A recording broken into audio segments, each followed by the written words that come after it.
Hello everyone. बेटा एक छोटा सा सेशन है और थंबनेल आपको बता रहा है कि मैं किस चीज़ पे डिस्कस करूंगा। मैं आपसे डिस्कस करूंगा कि एनसीईआरटी में क्या चेंजेस हुए, वो चेंजेस आपके नीट के एग्ज़ाम को इम्पैक्ट करेंगे कि नहीं करेंगे, और एग्ज़ाम का पैटर्न किस तरीके से बदल रहा है आपके एग्ज़ाम में, और आपको किस तरीके से खुद को प्रिपेयर करना है नीट 2024 के लिए। इन सब बातों पर हम लोग डिस्कशन करने वाले हैं। अब मैं आपको कुछ चीज़ें ब्रीफ करता हूँ, उससे आपको आइडिया लग जाएगा। इंडिया में हमारे पास एनसीईआरटी एक बुक निकालती है, उस बुक को सीबीएसई के स्कूल्स में लगाया जाता है। सीबीएसई के स्कूल्स उस बुक को फॉलो करते हैं। तो एनसीईआरटी ने अपना 30% कंटेंट जो सेशन 2023 से 2024 है उसके लिए डिक्रीज कर दिया है, ताकि स्कूल के बच्चों पे वर्कलोड घट सके।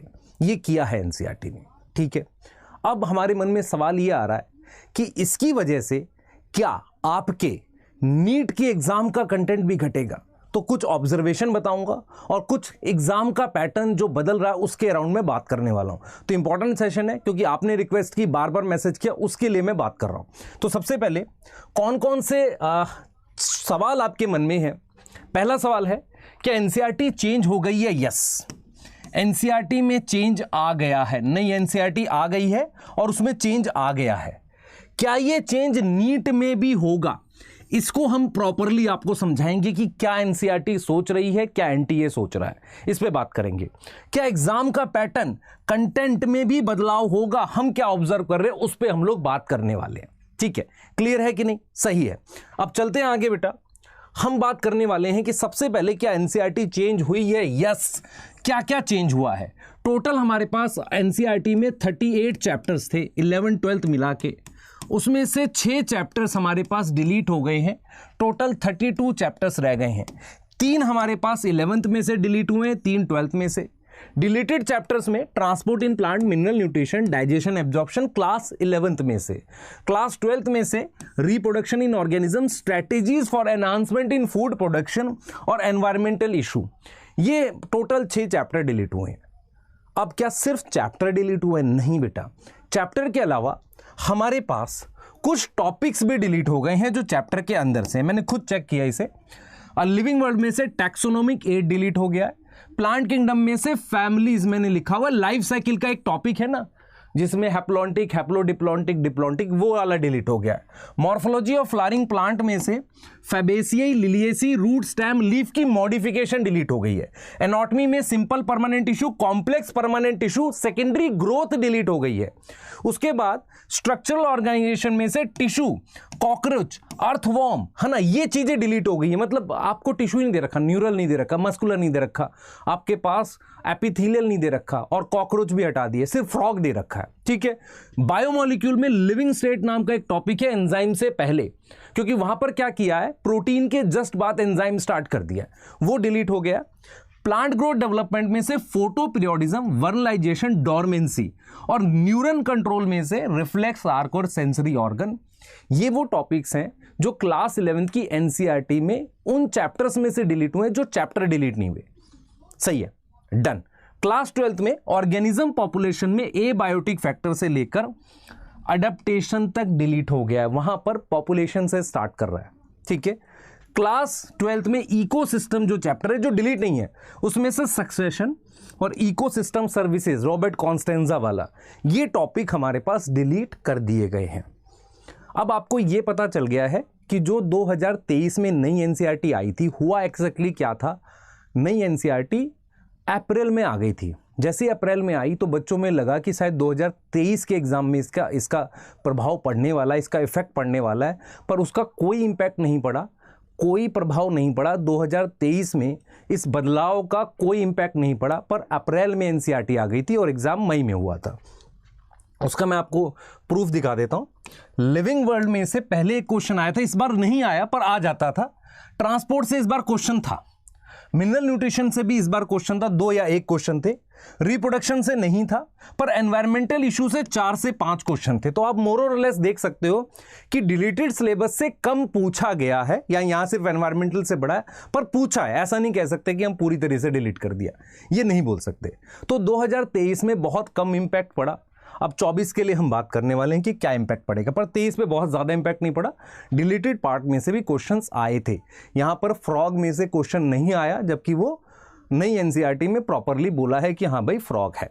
ठीक है, अब हम आगे बात करते हैं, आपको कुछ ऑब्जर्वेशन बताते हैं, क्योंकि हुआ क्या है, अब आपके मन में ये सवाल आ रहा होगा 24 में क्या होने वाला है, क्या 24 में इन चैप्टर से क्वेश्चंस आएंगे।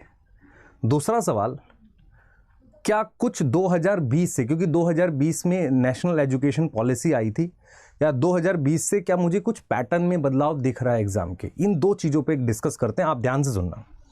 होता क्या था बेटा, कुछ साल पहले नीट से पहले एक एग्जाम होता था AIPMT, उसका एक बैलेंस पेपर आता था और उसका पेपर लगभग एनसीईआरटी के आसपास होता था पर बाहर से भी आता था। एक एग्जाम होता था यूपी का CPMT, उसमें ट्रेडिशनल कंटेंट आता था। ट्रेडिशनल कंटेंट क्या होता है, प्लांट किंगडम, मॉर्फोलॉजी और आपका anatomy, biological classification, animal kingdom, इसके काफ़ी क्वेश्चन आते थे। ऐसा एक ट्रेडिशनल कंटेंट आता था, बहुत मुश्किल पेपर मानते थे इसे। फिर एक पेपर होता था वर्धमान महावीर मेडिकल कॉलेज, जो सफदरजंग है ना, उसके लिए एक IP का पेपर होता था। उसमें वो कंटेंट आता था जिसमें मॉलिक्यूलर जेनेटिक्स, बायोमॉलिक्यूल, बायोटेक, ये ज़्यादा पूछी जाती थी। ठीक है, मैं ये सब आपको इसलिए बता रहा हूँ क्योंकि पिछले 2 साल में जो नीट का पेपर आ रहा है वो मुझे कुछ इसके जैसा लग रहा है। मतलब जो जिसे हम न्यू कंटेंट कहते हैं, जो रिसर्च से थोड़ा पास जाता है, जो उसकी तरफ जाता है कि यार आपको सेल साइकिल आनी चाहिए, क्योंकि सेल साइकिल कहीं कैंसर की तरफ जुड़ती है। तो मेरा पॉइंट ये है कि अब जो रिसेंट पेपर आ रहा है ना, रिसेंट पेपर जो आ रहा है वो ज़्यादा नए कंटेंट, जिसे हम कहते हैं भाई ट्रेडिशनल कंटेंट नहीं है, वहाँ से ज़्यादा आ रहा है। आपको समझ में आ रहा है, इस बार बायोलॉजिकल क्लासिफिकेशन बहुत कम आया, या शायद एक ही क्वेश्चन आया होगा, या शायद नहीं भी आया, तो उस तरीके का कंटेंट अब आ रहा है। तो नीट में आपको एक पैटर्न अब शो हो रहा है पिछले 2 साल से, इन चैप्टर्स के, खासकर सेल साइकिल, सेल डिवीजन के अचानक से क्वेश्चंस बढ़ गए हैं। मेरे ख्याल से शायद 5 क्वेश्चन थे 2023 में। मॉलिक्यूलर बेसिस ऑफ इनहेरिटेंस के क्वेश्चंस बढ़ गए हैं, आप देखो 2022 और 23 में। बायोमॉलिक्यूल के, बायोटेक के, इनके क्वेश्चंस बढ़ गए हैं। तो कहीं ना कहीं हमें यह फील हो गया है कि एनसीईआरटी का कंटेंट डिलीट हुआ है, पर उससे पहले हमारे पास एनसीईआरटी के जो क्वेश्चंस पूछे जाते थे उसके एग्जाम के पैटर्न में मतलब चेंज आ गया है। कुछ चैप्टर से वो ज़्यादा पूछ रहा है और वो उस तरह का कंटेंट है जो थोड़ा सा हम बोलते हैं रिसर्च ओरिएंटेड कंटेंट है, तो उससे वो ज़्यादा पूछ रहा है, पर पूछ एनसीईआरटी से रहा है। अब मैं ये अगर आपको क्लियरली बताऊं कि अभी एनटीए ने कुछ अनाउंस नहीं किया है कि 2024 में क्या वो पुरानी एनसीईआरटी पूछेगा या नई एनसीईआरटी पूछेगा, ऐसा उसने कोई अनाउंसमेंट नहीं करी है। ये अनाउंसमेंट कब आएगी, जब एनटीए अपना सिलेबस रिलीज करेगा। जब एनटीए अपना फॉर्म निकालता है तो सिलेबस रिलीज करता है। पर मुझे एक चीज श्योर है कि कहीं ना कहीं 2 साल का जो पेपर है वो ये बता रहा है कि कुछ चैप्टर से ज्यादा पूछ रहे हैं और कहीं ना कहीं थोड़ा सा पेपर के पैटर्न में भी फर्क आ रहा है। आप देख पाओगे कि कहीं ना कहीं स्टेटमेंट वाइज क्वेश्चन ज्यादा है, असर्शन रीजन ज्यादा है और आपके पास मैच द फॉलोइंग ज्यादा है। तो पैटर्न में चेंज है, चैप्टर्स में चेंज है कि जिनसे ज्यादा पूछा जा रहा है। और आपके सामने एक चीज और खड़ी हुई है कि एनटीए बताएगा बाद में कि यार क्या मैं एनसीईआरटी से पूछूंगा कि नहीं। सर आप क्या कहते हो? भाई एनटीए बताएगा जब तो मैं बताऊंगा, मैं भविष्यवाणी थोड़ी कर सकता हूं सबकी तरह। ठीक है, तो आगे देख लेते हैं बेटा। अब सवाल आपके सामने ये है कि यार हमें डाउट है कि आगे जाकर एनसीईआरटी में बदलाव जो हुआ है उसके अकॉर्डिंग एनटीए बदल देगा। दूसरा, हमें यह श्योरिटी है कि कुछ चैप्टर से वो ज्यादा पूछ रहा है, कुछ से कम पूछ रहा है। तो मैं आपसे जानना चाह रहा हूं, क्या हमें सारे चैप्टर्स पर सेम एफर्ट डालना है? सोचो, खुद से सोचो, क्या सेम एफर्ट डालना चाहिए या मुझे कुछ चेंज करना चाहिए अप्रोच को? सोचना जरा, क्या मुझे अपनी अप्रोच बदलनी चाहिए? नो या यस? मैं कहूंगा यस, बदलो। क्योंकि कहीं ना कहीं आपको समझना पड़ेगा कि जो तैयारी होती है ना एग्जाम की प्रिपरेशन, वो डायनामिक प्रोसेस होती है। उसकी ऑब्जर्वेशन, प्रेजेंस ऑफ माइंड ये कहती है कि हर टॉपिक को अगर आप उतना ज्यादा पढ़ोगे या सबको बराबर पढ़ोगे तो एग्जाम की तैयारी नहीं कर रहे, आप सीबीएसई बोर्ड की तैयारी कर रहे हो। आपको अगर एग्जाम की तैयारी करनी है जो कॉम्पिटिटिव एग्जाम है, तो आपने उन टॉपिक्स को ज्यादा फोकस करना है जिनसे ज्यादा पूछता है। समझ में आ रहा है मैं क्या बोल रहा हूं? बोल बेटा, समझ में आ रहा है? तो आपको अपनी अप्रोच में बदलाव करना पड़ेगा और उसके 2 स्पेसिफिक रीजन बता रहा हूं। पहला, कुछ चैप्टर्स ऐसे हैं जिनसे ज्यादा पूछा जा रहा है। दूसरा, क्वेश्चंस के अप्रोच भी बदल गई है, क्वेश्चंस की अप्रोच पूरी तरीके से बदलती हुई दिख रही है। तो हमने ये देखा बेटा, अगर ये बात सही है तो हम किस तरह के चेंजेस एक्सपेक्ट करते हैं। पहला, अगर हम लेस रेलेवेंट चैप्टर। यहां पर रेलेवेंट का मतलब यह नहीं है कि उससे क्वेश्चन आएगा कि नहीं आएगा। रेलेवेंट का मतलब है कि उससे क्वेश्चन कम आएंगे। क्या उसको मैं बराबर टाइम दूं? नहीं, उसको मैं कम टाइम दूंगा। मैं आपसे एक सवाल पूछता हूं, total number of question fix है? हां सर फिक्स है। कितने आएंगे? सर 100 आएंगे बायो में। ठीक है, अगर किसी चैप्टर से क्वेश्चन घटे हैं तो क्या होगा फिर उन क्वेश्चन का? किसी दूसरे से बढ़ जाएंगे। मैं घटा किसके रहा हूं? किसी पर्टिकुलर चैप्टर के। और मैं मान लो जो डिलीटेड वाले हैं उनसे घटा दूं। मान लो मैं कहता हूं कि एनटीए जो है आने वाले टाइम में डिलीटेड से ना पूछे तो किसी चैप्टर से बढ़ाएगा ना। तो वो किन चैप्टर से बढ़ाएगा? ऑलरेडी कुछ से बढ़ा रखे हैं, हो सकता है उन्हीं से बढ़ा दे। तो हमारी समझ में ये आ रहा है कि कुछ चैप्टर्स ऐसे हैं जो लेस रेलेवेंट हैं, उन पे थोड़ा हम कम एफर्ट डालें, या जो डिलीट होने के चांसेस हैं उसमें थोड़ा अभी कम एफर्ट डालें, या उसको हम बाद में करा दें। ऐसा तो कर सकते हैं भाई, अभी ना करा के उन्हें शायद हम बाद में करा दें। अगर वो इंपॉर्टेंट नहीं है कुछ करंट टॉपिक पढ़ाने के लिए, हम उसे बाद में भी करा सकते हैं। ये मेरी बात समझ में आ रही? उसे हम बाद में भी करा सकते हैं। अगर मैं कहूं कि मोर रेलेवेंट टॉपिक को हम ज्यादा टाइम दें, क्यों हम ज्यादा टाइम दें? क्योंकि क्वेश्चन नंबर फिक्स है। अगर किसी जगह से घटेंगे तो किसी जगह से बढ़ेंगे। कुछ चैप्टर्स में बढ़ जाएंगे। किन में बढ़ेंगे हम ऑलरेडी देख चुके हैं। इनमें बढ़ते हुए नजर आ रहे हैं आपको, देखो इनमें तो बढ़ते हुए नजर आ रहे हैं ना आपको। तो हम क्या करेंगे बेटा, कम चैप्टर्स जो हैं आपको करना क्या चाहिए? जो चैप्टर्स लेस रेलेवेंट है उसे कम टाइम दो, जो ज्यादा रेलेवेंट है उसको ज्यादा टाइम दो, और उन पर ज्यादा प्रैक्टिस करो। क्योंकि कहीं ना कहीं आप अगर एग्जाम ओरिएंटेड पढ़ाई नहीं करोगे तो आपको फायदा नहीं होगा। मैं इसीलिए बार बार इस चीज को समझाने की कोशिश कर रहा हूं कि जो मैं 2018 में पढ़ाता था उसके पैटर्न में भी मैंने बदलाव कर लिया है। हम धीरे धीरे कंटेंट कम करते जा रहे हैं, क्योंकि पेपर अब प्योरली एनसीईआरटी से और ज्यादा एनसीईआरटी से होता चला जा रहा है।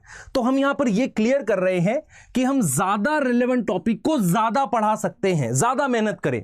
दूसरी चीज क्या है, जब हम क्वेश्चन प्रैक्टिस करें उसको बढ़ाएं क्या? क्योंकि अब आपको पता है कि कौन से टॉपिक से ज्यादा पढ़ाएगा, ज्यादा पूछेगा, तो क्यों ना उसकी प्रैक्टिस बढ़ा दें। दूसरा क्या है बेटा कि हम अगर एक चीज देख सकते हैं, क्वेश्चंस के पैटर्न में भी बदलाव है। पुराने क्वेश्चंस जो थे उनमें सिंगल ऑप्शन आते थे। नए क्वेश्चंस जो हैं वो स्टेटमेंट वाइज आ रहे हैं, असर्शन रीजन आ रहे हैं, मैच द फॉलोइंग आ रहे हैं। तो आप देख पा रहे हो कि पिछले 1 से 2 साल में एनटीए ने अपने क्वेश्चन पूछने के पैटर्न में फर्क ला दिया है। कहीं ना कहीं कंटेंट डिलीट हुआ है, हट रहा है, किसी दूसरे कंटेंट की वेटेज बढ़ रही है, कहीं ना कहीं कुछ कंटेंट के डिलीट होने के चांसेस हैं। तो सवाल मन में ये आ रहा है कि क्या हम सेम पुराने कंटेंट को पढ़ें या उसी कंटेंट को हम रिवाइज करें। मैं बार बार ये उन बच्चों के लिए बोल रहा हूं जिनके 550 आ गए हैं। उनको ऐसा लग रहा है कि यार पुराने से ही काम चल जाएगा। नहीं बेटा, तुझे अपनी अप्रोच बदलनी पड़ेगी, तुझे नए क्वेश्चंस की प्रैक्टिस करनी पड़ेगी। समझ पा रहा है मैं क्या बोल रहा हूं? तो एग्जैक्टली ये समझना पड़ेगा आपको, क्योंकि एनटीए बदल सकता है, ये वो अपने सिलेबस में बताएगा।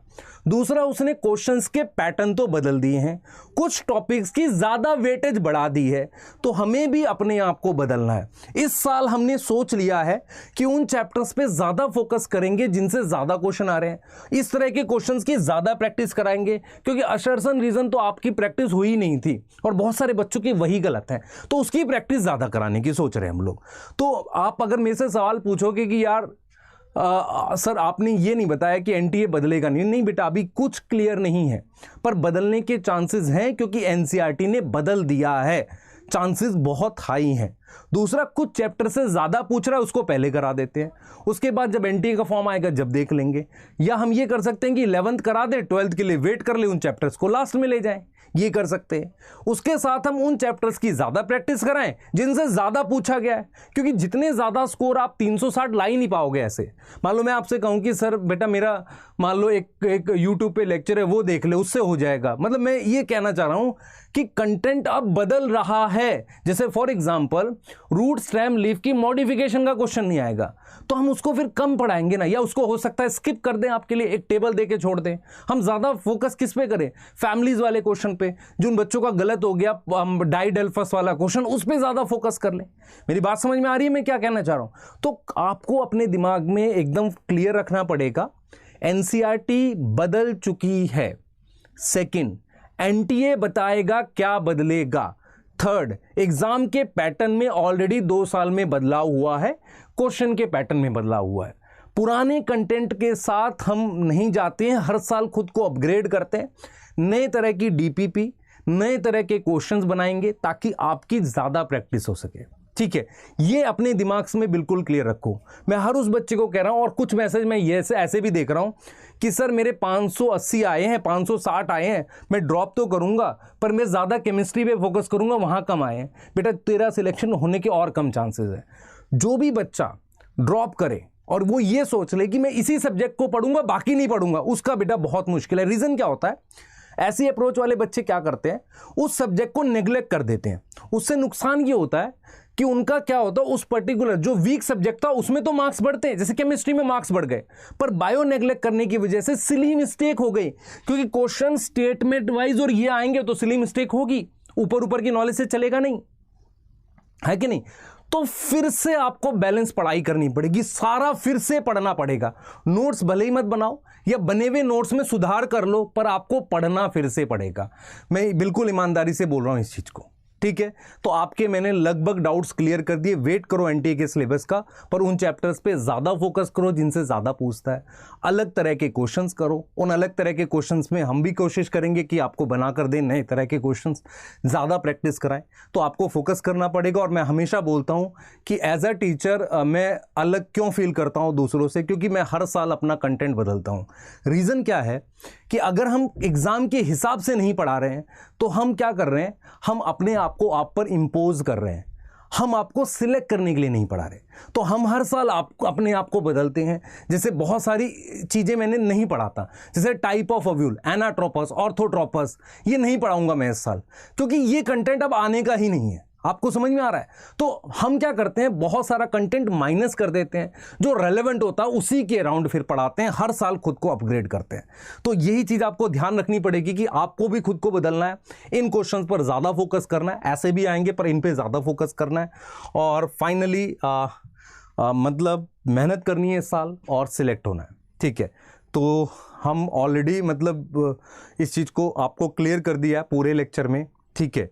और संकल्प भारत जो है वो अपनी न्यूट्रॉन बैच के थ्रू, मतलब मैं बोल सकता हूँ, अच्छे क्वेश्चंस की प्रैक्टिस कराएंगे। ड्रॉपर का जो बैच है हमारा न्यूट्रॉन बैच, अच्छे क्वेश्चंस की प्रैक्टिस डेफिनेटली कराएंगे, क्योंकि हमने बेटा ये करा है, हमेशा नए क्वेश्चंस बनाए हैं और हमेशा नए क्वेश्चंस के थ्रू, नए कंटेंट के थ्रू बच्चों को सपोर्ट किया है, तभी वो स्कोर करते हैं, ठीक है। पर आपके मैंने लगभग डाउट्स क्लियर कर दिए।